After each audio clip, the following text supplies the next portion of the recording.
The University of Guyana Workers Union ended their sit-in after the union and the administration reached agreement. Nazima Raghaber reports. University of Guyana Workers Union has ended its two-week sit-in today after the union and the university's administration signed an agreement. The agreement would see increased leave passage assistance and transportation allowance.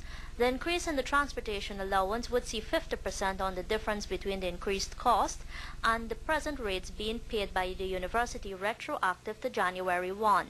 The money would be paid with their October salaries. We went and meeting to the Pro-Chancellor's office today at 10, and within a matter of an hour, the whole matter was resolved. As a result, what you have seen there is the agreement, which brings into immediate effect the sitting, which has been called off. But it will not take effect until tomorrow. Bruce Haynes, president of the UGWU. Prime News was told that negotiations for the allowances began in 2003 and only ended today. Industrial action had affected students at the university. What this particular industrial situation has brought out is that we have to meet a lot more often to iron out these little things.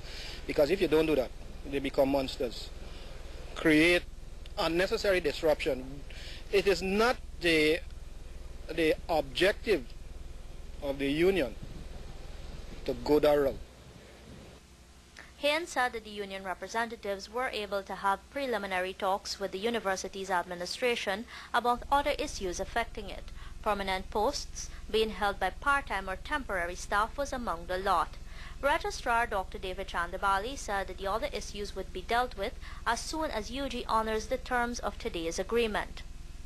The other issues would seem to be of relative unimportance,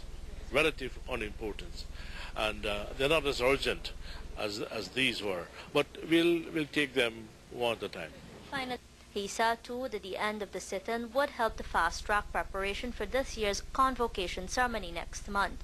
More than 1,200 profiles have to be prepared for the graduates. Asked whether or not the university's administration would have resolved this issue earlier, Chandabali said that the administration could not approve any agreement between the union and itself since the authority rests with the council.